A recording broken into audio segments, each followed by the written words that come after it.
onye a bụ Onowu Obido and ọ na-eme ọfụma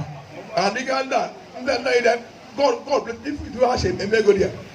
onye nke nwunye ya mụrụ nwa ụdọ operation mụsọ ọfụma dide ya ga-adị ya elete nwa ha dana ya nsọ na nye ya 30k cash nye ya 30k awere mepe nwa ya akaụntụ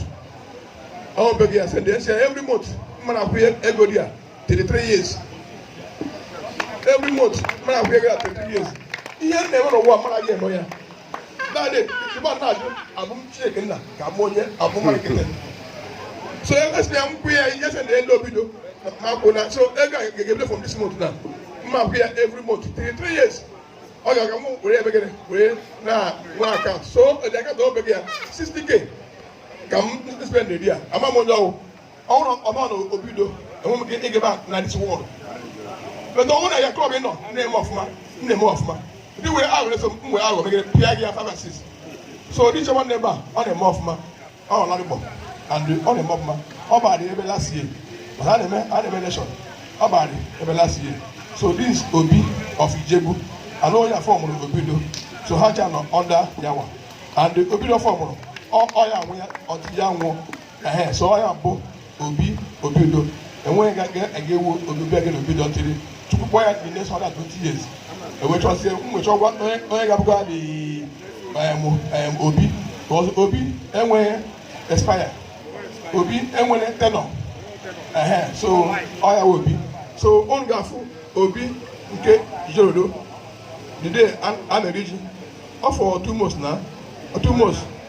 ọ ga-afịa life but o chenji obi si na ọ ga-awụ igwe mkpọzi ndị Igbo speaking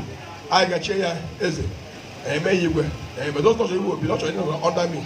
nna afọsi ya ka o mee igwe ka zuo ike so ka ọrụ mere dị ọ ga-afịa Igbo bụrụ otu ọ ga-ebigo 1 minute kelee ndị otu anyị ha si na otu anyị ekweba ahụ ọrụ na ọ dị ka ịdara obi ịmara ekwu okwu so kelee ndị ogbe only 1 minute igwe ya adị Igbo bụrụ otu ekere m nwoke n'ebe a kenye nwaanyị n'ebe a afọ m nwa bụ Ifeanyị Nnemeka chairman Obido ana m anụ maka Igbo bụrụ otu since abụ ya Agụleri Anambra steeti ana m anụ maka Igbo bụrụ otu since n'ezigbo ihe ka m na-anụ maka unu ọ bụrụ na ajọ ihe fat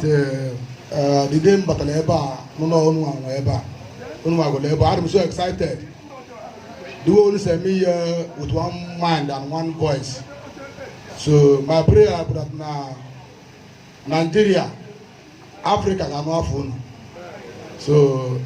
the sky will be your starting point as a club so I'm happy and